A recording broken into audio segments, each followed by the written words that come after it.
আজকে আমি গিয়েছিলাম আমার বোনের বাসায়। আমার বোনের বাসা হচ্ছে শহীদবাগ।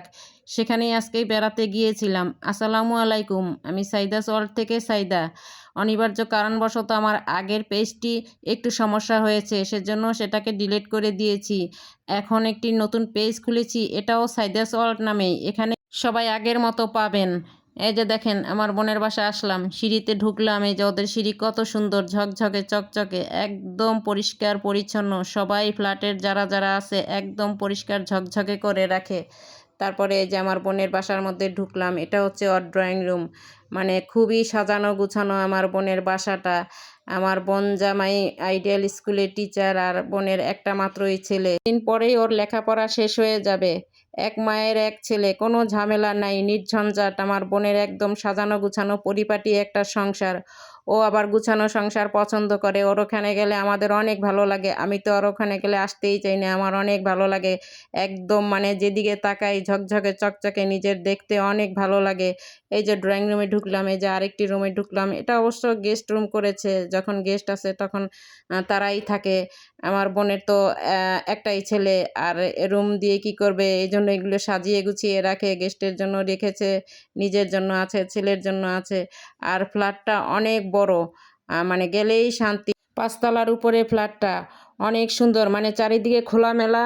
ঘরে আলো আলো বাতাস মানে যত পরিমাণ দরকার সবই আছে।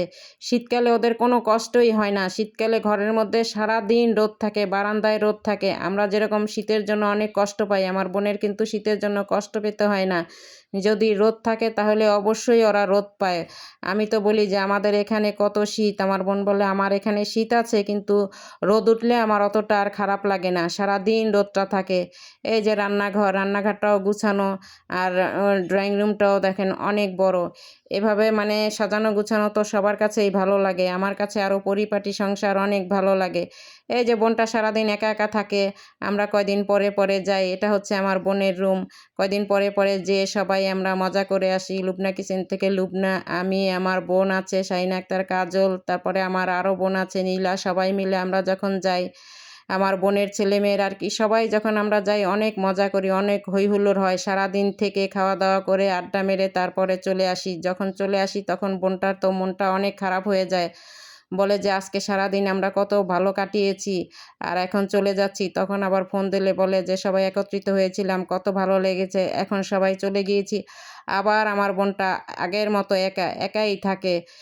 কি আর করার আছে, ছেলেটা সারাদিন ভার্সিটি থাকে, কিছুই করার নেই। ওরও একটা ছেলে, একাই থাকে। আমারও একটা ছেলে, আমি একাই থাকি। আমরা ৩ বোন। আমার ছোট বোনের একটাই মেয়ে। ও একা। মেজো বোনের ২টা ছেলে।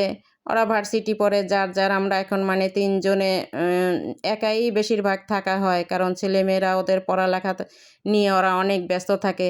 ওদের ব্যস্ততায় ওরা থাকে, সেজন্য আমরা এখন একাই। কি করব, যেদিন যার বাসায় যেতে মন চায় সেদিন তার বাসায় চলে যাই, যে অনেক মজা করে আসি। সেদিন ওই যে মনে চেয়েছে লুবনার বাসায়, যে 7 দিন থেকে এসেছি। লুবনা তো আবার বলে আপু মন চাইলেই চলে আসবে, কোনো সমস্যা নেই, সিএনজি নেবে আর চলে আসবে। কিন্তু আমি আবার একা একা কোথাও চলাচল করতে পারি না।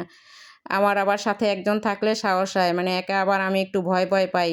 আর আমাদের বাসা তো রামপুরা, লুবনার বাসা হচ্ছে মিরপুর ইসিবি চত্বর। আমাদের বাসা থেকে মোটামুটি ভালোই দূর আছে, কিন্তু ও তো বলে একা চলে যেতে, আমি একা যেতে পারি না। ভিডিওটা অনেক বড় হয়েছে। এতক্ষণ যারা ধৈর্য ধরে আমার ভিডিওটি দেখেছেন তাদের অসংখ্য অসংখ্য ধন্যবাদ। বড় ভিডিও দেওয়া লাগে সেজন্যই দেই। আসসালামু আলাইকুম।